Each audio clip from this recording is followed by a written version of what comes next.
Greetings everyone, this is GalaxyMan.jpg and 2017. What a year, from great shows to great disappointments to great failures. It's managing to now roll through the end of this lovely year, and to celebrate the year of 2017 coming to a close and the sight of 2018 just around the corner, I would like to proudly bring my top 5 anime of 2017. Now this list will be a subjective retrospect of the shows from 2017 and my personal opinions of the shows. This list will be 100% subjective. I'll try to explain each series in detail as best I can without wasting any time. Before I get to the list, I have a few honorable mentions, because you don't expect me to narrow my favorites down to 5 and make me completely forget the rest, do you? Anyways, these are the series that just missed the 5 that I couldn't deter from mentioning them. Those being Shougen Rokurakugo Shinju, Giga Kirei, Hinaku Note, Owari Monogatari Season 2, Classroom of the Elite, Recovery of an MMO Junkie, Made in Abyss, and finally, Himoto Umaru-chan Season 2. With that said, let's jump into the list. Number 5. Here we start off strong with Demi-chan wa Katari Tai, made by A1 Pictures, and if you've seen enough A1 Pictures anime, you would come to understand their quality range. Although this anime felt like a breath of fresh air for the studio, the charming relationship of the friends felt very strong and gripping, from the bubbly Hikari, which is kind of ironic because she hates light and her name literally translates to light, to the passive and lovable Yuki, to the delightful and charming Kyoko. It really knew how to keep the development of the characters and execute a good balance between the plot and the role of the characters. The main character of Takahashi and his father-like figure between the main group came off very likable, and Saki's character was so hysterical to see trying to grab the attention of the dense Takahashi. Definitely best wife of winter. Although, I felt the role of Himari's character just came off kind of one-dimensional for me. I couldn't find myself having a strong connection like I had with Hikari and the group of friends, and she just came out very annoying to me. And I felt the setting of the story really opened the gap for creativity to stretch the world to get a good sense of the limit for this idea. I mean, come on, you have demi-humans and humans living together. That by itself can lead to amazing and captivating stories alone. And I felt the series just missed the opportunity of stretching the world enough. Were there any conflicts between humans and demi-humans throughout history? Wars, etc.? Although a great series, I felt it just missed some potential of building a captivating and wide world, hence being at the number 5 spot. Number 4. For number 4, we have the very divided Eromanga Sensei. And if you're wondering why I say divided, this anime was heavily divided, from 1s and 2s to 8s and 9s. You typically never saw a review that gave this anime 4 and 5s to 6 and 7s. And personally, I don't understand why it was so heavily divided and hated so much. Oh. A1 Pictures working on another incest harem series. Right from seeing the premise, it was clear this was definitely a controversy of this year. And I don't see why. Sorry about that. But all joking aside, I personally felt this anime was a great and original entry to the harem genre. I felt the character of Masamune was really fascinating, which was unexpected looking at his design and role of the anime. While Sagiri may not be as interesting and fascinating, in fact she's my least favorite of the series, finding her very obnoxious and one-dimensional, lacking any life or a unique personality like Masamune, I can't help but find her relationship with Masamune at least enjoyable. It's certainly better than Kirino and Kyosuke, although I felt Masamune had a better relationship with Yamada. I believe they had the best dynamic with each other. It was just hysterical seeing them together and always brought a smile to my face. And that is way more than I can say for any of the relationships in the series, which was most highlighted in episode 3. Episode 3 was an amazing introduction to Yamada's character.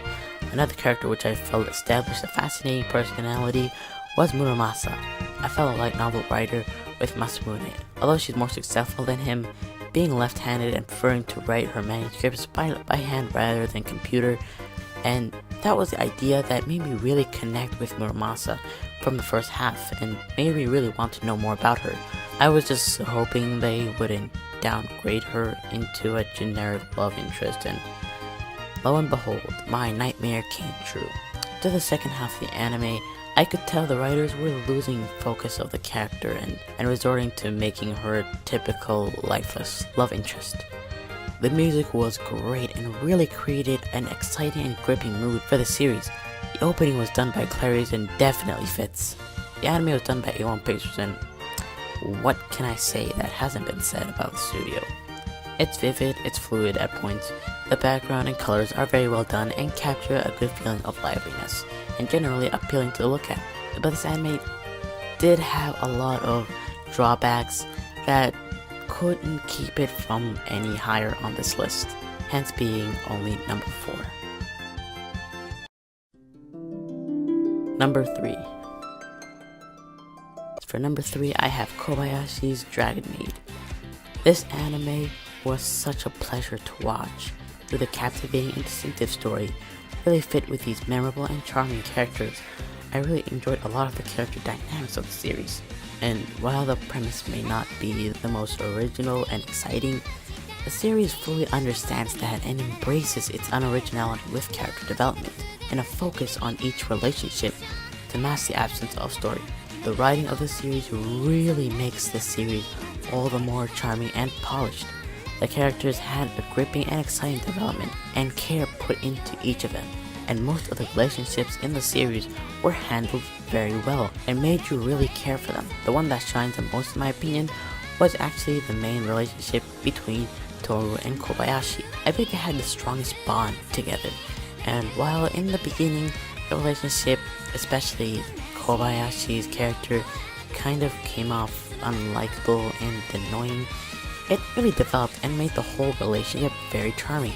The amount of polish that Kyoto Animations has shown within this series really shined, and you realize how much potential it could have to revert your expectations, which is really interesting for a slice of life anime, and a feeling I never had before in a moe slice of life series.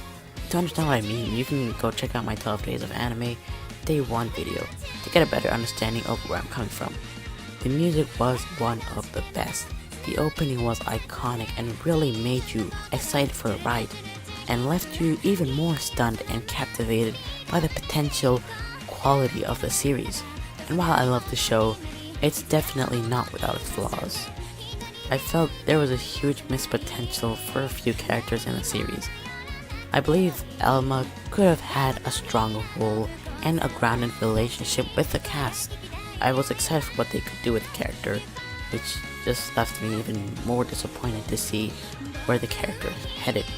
I felt like there were a few more characters like Fafnir, Riko, and Shota that could have had a stronger role in the series. And while Riko does develop from Kana's influence, it just leaves the other characters kind of bland and didn't feel as strong and held together as the main characters. Number 2. Number 2 would be Konohana Kitan. I fell in love with this anime. Although it not having a story, its setting and art direction really takes the spot of an overarching narrative. All the characters were so captivating and really felt lively. You cared for the bond they shared.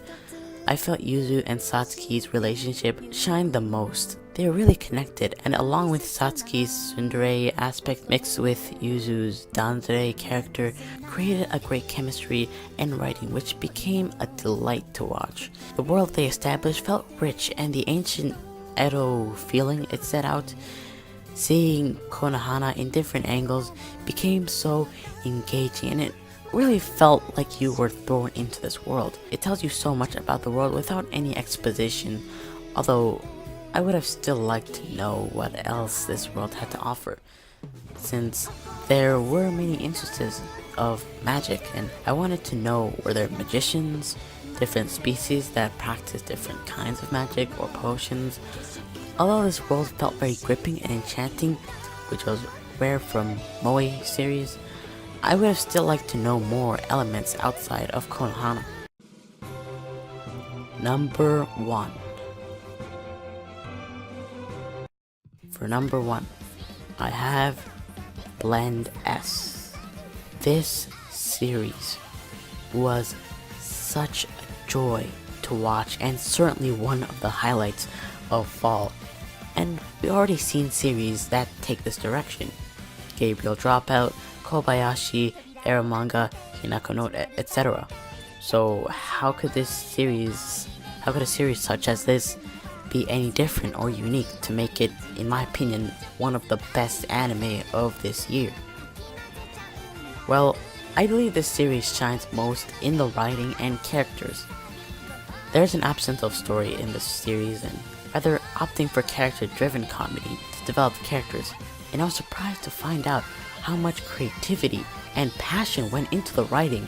The jokes in the series genuinely made me laugh, and I was certainly impressed on just how effective the writing for the characters made them so relatable and likable, to the point where I became disappointed when they used cliches and transparent filler to progress the story. And that feeling of characters becoming so likable and interesting that I cared enough to follow how they were used and developed through the course of the series was something I hadn't felt from the other character-driven Moe series that I previously mentioned. The music fit very well with the series and the setting, and the opening was just iconic. The animation was fairly good, nothing spectacular. A1 Pictures does the job. Wait, A1 Pictures. We all know that Studio Silverlink was behind the animation of Blend S. Anyways, Studio Silverlink did the job well and made the colors. Why are you? Oh, that's surprising.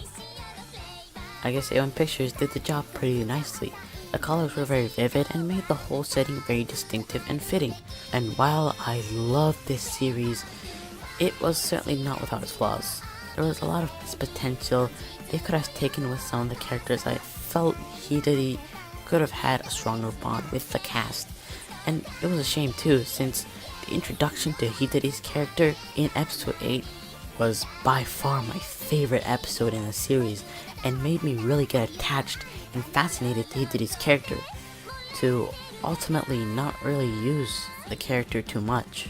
And I felt Mahuya's character kind of came off as unlikable and became annoying at some parts.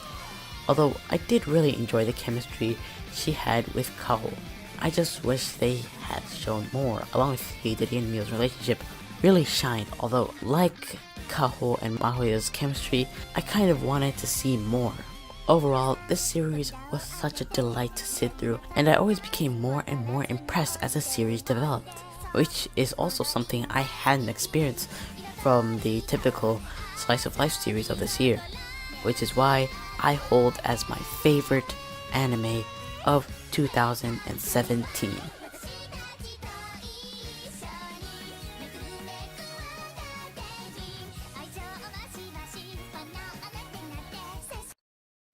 Oh jeez, I already know I'm gonna get a lot of dislikes on this video for having an A1 Pictures series at number 1.